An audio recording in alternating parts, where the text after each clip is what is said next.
یاد رکھیں کیا کہا کہ دینے کے لیے نہیں، ان الحقوق کثیرہ، بہت سارے لوگوں کو دینا ہوتا ہے اس لیے نہیں دے پائیں گے۔ اس آدمی نے کہا تو ہی ٹکلا تھا میرے، یاد کرو تو ٹکلا تھا، تیرے پاس دولت نہیں تھی، تو غریب تھا، تو بھکاری تھا، لوگ تجھ سے گھن کرتے تھے، وہی تھا نا؟ اللہ کو بھول گیا کہ وہ نہیں تھا۔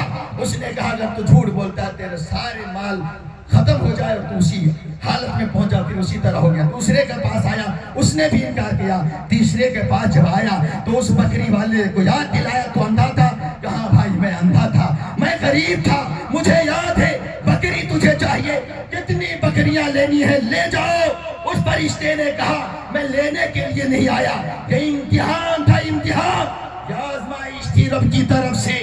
دونوں نے انکار کیا دینے سے، میں غریب بن کر کے آیا تھا، نہیں دیا، رب نے ساری دولت ختم کر دی، ٹکلا پھر واپس آ گیا، اور وہ بھی کوڑھی، دوبارہ کوڑھی بھی ہو گیا، غریب تو مالدار ہو گیا۔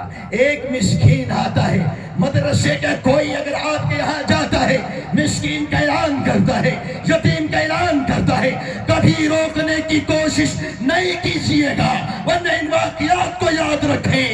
وہ کہتے ہیں سورہ قلم آیت نمبر 17 سے 33 پڑھ لینا کہ غریبوں کے لیے یہاں جگہ نہیں، کہا مال تو کھا نہیں سکتا، بات کو جلا دیا، کہا مسکین کے لیے جگہ نہیں، پورے اونٹ ختم کر دیا، کہا غریب کے لیے کوئی دولت نہیں، اللہ نے وہ بھی ختم کر دیا۔ اس طرح کبھی نہیں کرنا ہے۔ اور چلتے چلتے کوئی کہہ سکتا وہ غریب اور مسکین کہتے ہیں روزی جو ملتی ہے وہ مدرسوں کی وجہ سے تھوڑی ہے۔ ایک حدیث اسی کے ساتھ میں ختم کرتا، بس ایک منٹ باقی بھی ہمارا ہے، وہ نسائی کی روایت ہے۔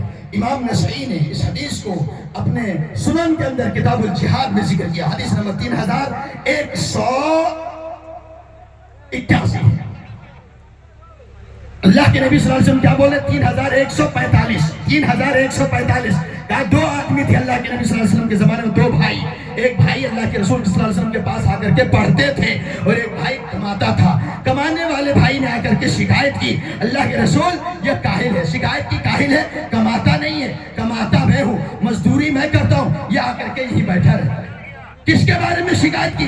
اس کو نوٹ کر لیجئے میرے اس جملے کو، ہم نے کہا دشمنی کسی ایک سے رکھنا، اداروں سے نہیں، اسلام کے قلعے ہیں، اسلام کے قلعہ دشمن وہ منہدم کرنا چاہتا ہے، تجھے تو مل کر کے اس کو بڑھانا ہے، ایک کے بعد ایک اگر قلعے ابھر رہے تو اس کے سپورٹ کرنا ہے۔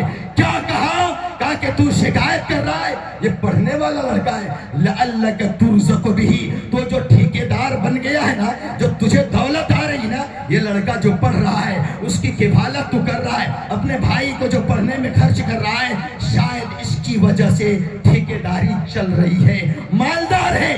جس دن اس کی تو شکایت کرے گا اور اس کے تو خرچ کو روک لے گا، اللہ تجھے ٹھیکیداری سے ختم کر دے گا۔ اسی لیے ان تمام حدیث کے واقعات اور ان حدیث کے حوالے سے کہنا، ایک ہی پیغام دینا میں یہ چاہتا ہوں، کبھی بھی ان اداروں کو نظر سے اوجھل نہ کیجئے، نہ حسد رکھیے، نہ خراب سمجھیے، نہ اس کو منہدم کرنے اور بند کرانے کی سازش کیجئے، نہ کسی ادارے کے ساتھ چال چلیے، ورنہ اللہ کی قسم میں مر جاؤں ان حدیث کی روشنی میں آپ دیکھ لیں گے اللہ جو روزی دیے ہوئے ہے اس کو بھی چھین لے گا۔ اللہ سے چلتے چلتے دعا کرتے بارے الہا ہمیں ان واقعات کو سمجھتے ہوئے اور سمجھ کر کے یہ کہ ہم جو مدد کر رہے ہیں غریبوں، مسکینوں اور یتیموں، ان کی دعاؤں، نماز، اخلاص کی وجہ سے ہمیں اللہ روزی دے رہا ہے۔ جس دن ہم نے روک لیا اللہ بھی روزی روک لے گا۔ اللہ ہمیں صحیح سمجھ عطا فرما، آمین۔ السلام علیکم ورحمۃ اللہ وبرکاتہ۔